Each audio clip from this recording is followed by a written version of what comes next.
채용해도 돈이 든다. 회사는 정말 손해일까? 회사에서 사람 한 명 뽑는데 돈이 많이 든다는 말 한 번쯤 들어보셨을 겁니다.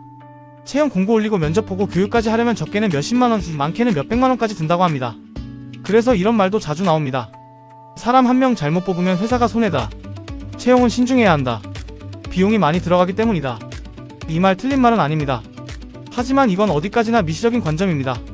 한 명의 직원 한 번의 채용 과정만 놓고 보면 분명히 비용이 들어갑니다. 그런데 시선을 조금만 넓혀보면 이야기가 달라집니다. 회사 전체라는 거시적인 관점에서 보면 과연 채용은 손해일까요? 아니면 오히려 다른 구조가 숨어있는 걸까요? 오늘은 이 부분을 현실적으로 풀어보겠습니다. 먼저 일반적으로 말하는 채용 비용부터 보겠습니다. 채용 공고 비용, 면접에 들어가는 시간, 인사 담당자의 리소스, 그리고 입사 후 교육 비용까지 모두 포함하면 분명히 비용은 발생합니다. 여기에 신입이 바로 성과를 내지 못하는 기간까지 고려하면 일정 기간은 투자라고 볼 수 있습니다. 그래서 많은 회사들이 채용을 부담스러워합니다. 여기까지는 맞는 이야기입니다. 하지만 여기서 한 가지 질문을 던져보겠습니다. 정말 사람을 안 뽑으면 그만큼 비용이 줄어들까요? 현실은 그렇지 않습니다. 한 명을 뽑지 않았다고 해서 그 업무가 사라지는 건 아닙니다. 그 공백은 반드시 다른 누군가가 채웁니다. 기존 직원들이 그 일을 나눠서 맡거나 특정 사람에게 업무가 집중됩니다. 겉으로 보면 인건비는 줄어든 것처럼 보이지만 실제로는 업무 부담이 내부로 전가된 겁니다. 이때부터 보이지 않는 비용이 발생하기 시작합니다. 업무가 늘어난 직원은 피로도가 쌓이고 생산성이 떨어지기 시작합니다. 집중력이 떨어지면서 실수가 늘어나고 작은 문제들이 쌓이기 시작합니다. 이건 숫자로 바로 드러나지 않지만 분명히 회사 전체 효율에 영향을 줍니다. 그리고 더 큰 문제는 장기적인 부분입니다. 과도한 업무 부담이 계속되면 결국 이탈로 이어질 수 있습니다. 한 명을 안 뽑아서 아낀 비용보다 기존 직원이 나가면서 발생하는 손실이 더 클 수 있습니다. 또 하나 중요한 부분이 있습니다.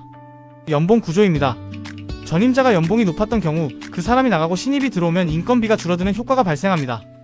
예를 들어 기존 직원이 4천만원을 받다가 나가고 신입이 3천만원으로 들어온다면 겉으로는 1천만원이 절감된 것처럼 보입니다. 이 구조는 회사 입장에서 분명히 유리하게 작용할 수 있습니다.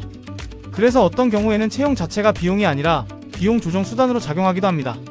여기서 더 확장해보면 이런 구조도 생각해볼 수 있습니다. 한 명의 경력직을 유지하는 것보다 신입 2명을 뽑는 게 더 저렴한 경우도 있습니다. 업무 효율은 떨어질 수 있지만 총 인건비 기준으로는 오히려 비용이 줄어들 수 있습니다. 이런 선택은 단기적으로는 합리적인 판단처럼 보일 수 있습니다. 하지만 장기적으로는 경험 부족, 의사결정 속도 저하, 교육 비용 증가 등 다른 문제가 발생할 수 있습니다. 또 하나 회사가 계산하는 부분이 있습니다. 바로 유연성입니다. 고연차 직원이 많아질수록 조직은 안정되지만 동시에 비용이 고정됩니다. 반면 신입이나 저연차 비중이 높아지면 비용은 낮아지지만 조직은 불안정해질 수 있습니다. 그래서 회사는 이 균형을 계속 조정하려고 합니다. 이 과정에서 채용은 단순히 사람을 채우는 행위가 아니라 전체 비용 구조를 조정하는 수단이 됩니다. 그리고 채용이 늦어지는 이유도 여기에서 설명할 수 있습니다. 정말 급하게 사람이 필요한 상황이 아니라면 회사는 최대한 버텨봅니다. 기존 인력으로 얼마나 커버가 가능한지 먼저 확인합니다. 그 과정에서 생각보다 잘 돌아가면 채용 자체를 미루거나 취소하는 경우도 있습니다. 이건 채용 비용 때문이 아니라 굳이 비용을 추가로 발생시킬 필요가 없다고 판단했기 때문입니다.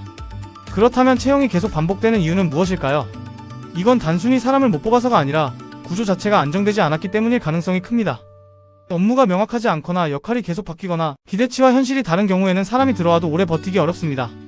결국 다시 채용을 하게 되고 이 과정이 반복됩니다. 이렇게 되면 채용 비용이 문제가 아니라 구조적인 비효율이 더 큰 문제로 작용합니다. 결국 중요한 건 한 가지입니다. 채용을 비용으로 볼 것인가 투자로 볼 것인가입니다.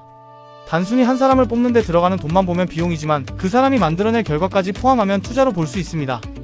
문제는 많은 경우 이 두 가지가 섞여 있다는 점입니다. 어떤 채용은 투자지만 어떤 채용은 단순한 비용일 수도 있습니다. 정리해보면 채용에는 분명히 돈이 듭니다. 하지만 그걸 단순한 비용으로만 보기에는 현실이 훨씬 복잡합니다. 사람을 안 뽑아도 비용은 다른 형태로 발생하고 사람을 뽑으면 또 다른 구조가 만들어집니다. 그래서 중요한 건 채용 자체가 아니라 그 채용이 어떤 구조 속에서 이루어지고 있는지입니다. 반복되는 채용과 이탈이 있다면 단순히 사람 문제로 볼 게 아니라 시스템을 점검해 볼 필요가 있습니다. 결국 회사는 돌아갑니다. 어떤 방식으로든 돌아갑니다. 하지만 그 방식이 효율적인지 아닌지는 전혀 다른 문제입니다. 그 차이를 이해하는 순간 채용을 바라보는 시선도 완전히 달라질 수 있습니다.